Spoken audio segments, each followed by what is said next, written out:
waxaa jirta qiso igu dhacday aniga oo jira 19 sano. Waxaan ahaa gabar aad u jecel inay mar kasta safarto. Waxaan go'aansaday maalinkaas in aan aado keynta inoo dhow innaka. Waxaan diyaarsaday dharkayga, wax yar kadibna waxa ay soo wacday hooyaday. Waxaan igu tiri gabadhaydii keyntaas ha isku aadin. Waxaana baryaan la sheegayaa in dad badan lagu waayay. waxaan ku dhahay hooyo caadi iska dhig aniga hadda ma ihi gabadhii yariista ahayd ee aad celcelin jirtay. Waxaan noqday naag weyn, waxna ha ka cabsanin, waxna ma isoo gaarayaan. waxaan igu tiri gabadhaydii islaal waa ogtahay inaan adiga kaliya ku haysto. waxaana ku dhahay haa hooyo waan ogahay midaas, waana islaalin doonaa. hadda ma bixi karaa? waxaan igu tiri haa waad bixi kartaa, ee si fiican isku ilaali oo kaliya. ayaan ku dhahay hooyaday. markiina waxaan bilaabay inaan alaabtay si fiican u xirxirto. sidii ayaan habeenkii ku seexday. subaxdii dambe ayaa la gaaray, waana soo kacay. waxaana bilaabay inaan isdiyaariyo, aan xirto dharkii aan aniga ugu jeclaa inaan xirto. waxaan ahaa gabar aad u jecel isqurxinta iyo waxyaabaha la halmaala. waan soo baxay xilli ay ku beegneyd 8 subaxnimo. waxaana soo aaday doorkii aan rabay inaan soo aado. waana ku soo lugeeyay doorka. intii aan doorka dhex socday maanan maqlaynin cod aanan ka ahayn kan shimbiraha iyo kan balanbaalista. aad ayaan ugu raaxaysanayay. markii aan xooga hoos socday ku dhowaad 1 kiiloomitir oo kaleeto ayaan waxaan dareemay daal aad u daran. mana aanan ahayn gabar awalkii hore isbixbixi jirtay. waxaana isla markii ilaahay amarkiis aan meel ka arkay, meel ay biyaha maraan. boorsadayda ayaan meel dhigtay si aan biyahaas ugu soo dhaqdo, sidoo kalena aan uga soo cabo. biyihii ayaan kor fadhiistay si aan xoogo yar bal aan u yara nasto. waxaana fiirinayay biyaha. hal mar ayaan waxaa arkay qof gadaasheeda taagan. aad ayaan u naxay. hal mar ayaan bilaabay inaan gadaasheeda soo fiiriyo, balse waxba maanan arag. midaasoo igu dhalisay cabsi aad u daran. waan istaagay. waxaana bilaabay inaan dhaho yaa meeshan joogo, yaa waa qofka gadaasheeda soo istaagay. meeshii ayaan fiiriyey, waana cidlo, cidna ma joogto, qofna ma taagno. gacmahayga ayaan jeebka saaray. waxaan isdhahay wax miyuu rabay inuu ka xado qofka.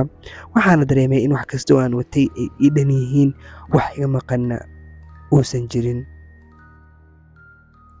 waxaana ku fikiray inaan aniga cabsi igu jirto, sidaas daraaddeedna aan waxaan iskaga dhaadhacsiiyey aysanba ahayn wax sax ah oo i kor taagnaa. meeshii ayaan si fiican u indhiindheeyey. waxaan dareemay inay sidiis ka tahay. waana soo baxay, boorsadayda ayaan soo qaatay. marka wax yar socda ayaan cod qosol ah maqlay. waana naxay, indhaha ayaana taagay. geesaha ayaan fiirfiiriyey, waxba maanan arag. waxaana dhahay yaa waaye, yaa tahay qofkan rabay inuu iga cabsiiyo. hal mar ayaana waxaan arkay buufin meesha laga soo taagay, uuna qof gacanta ku haayo. waan dareensanaa buufintayna qof gacanta ku haayo, qofna uu geedka isku qarinayo. aniga si fiican ayaan isha ugu hayay buufinta.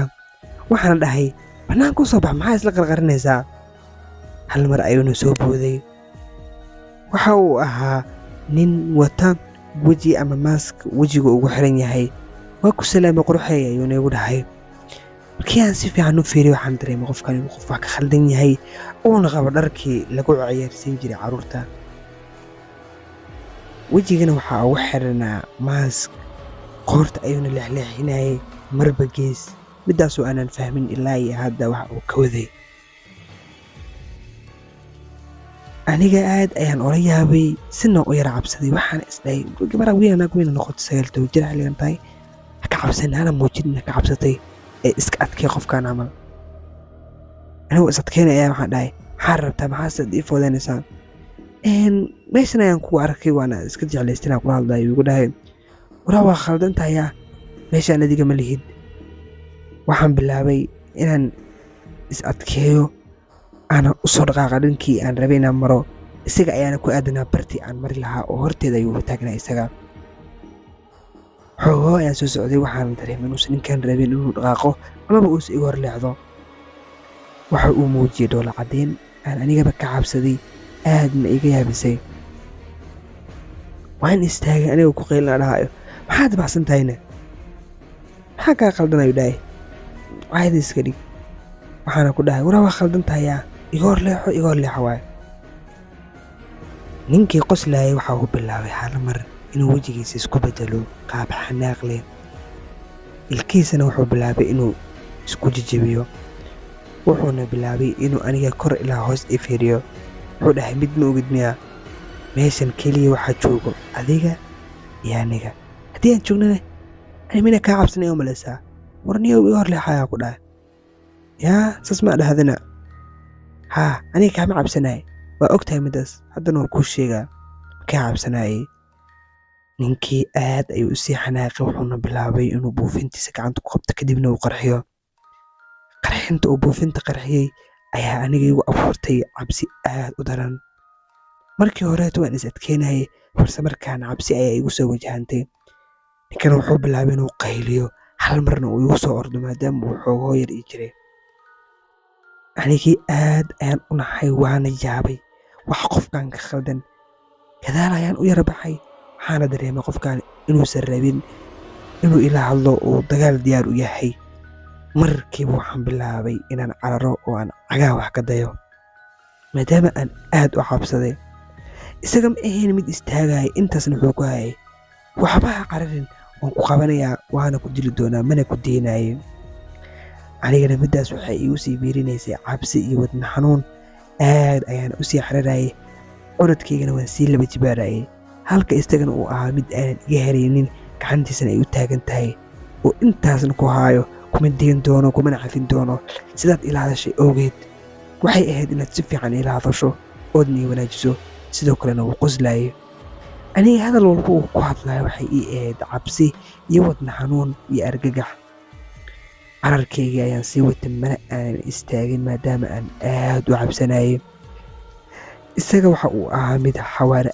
aad u daran ku socdo laakiin aniga cabsida ayaaba xawaare kale ama orod kale ii siiyey si aanan weligay ordin waxayna ahayd taariikh aad u foolxumeyd oo nolosheeda soo martay markii aan wax yar socday ayaan waxaa arkay waddada oo ii dhow waxaana dareemay inaan badbaadi rabo rajo weyn ayaana ii soo biirtay waxaana soo gooyey waddada markaan waddada soo gooyna isagii baa uu iga istaagay oo dhankii kalema uusa ii soo raacin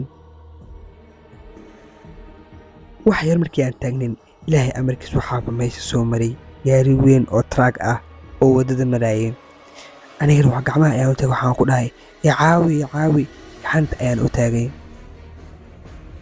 ninkay gacanta ayuu ii taagay sida inuu macsalaamaynayo oo kaleeto waxayna ahayd markii ugu dambeysay aan arkayo weliba isagoo qoslayo mana jirin markaas kadib mana arkin isaga iyo wax la mid ah waxayna ahayd taariikh aad u foolxum oo nolosheeda soo martay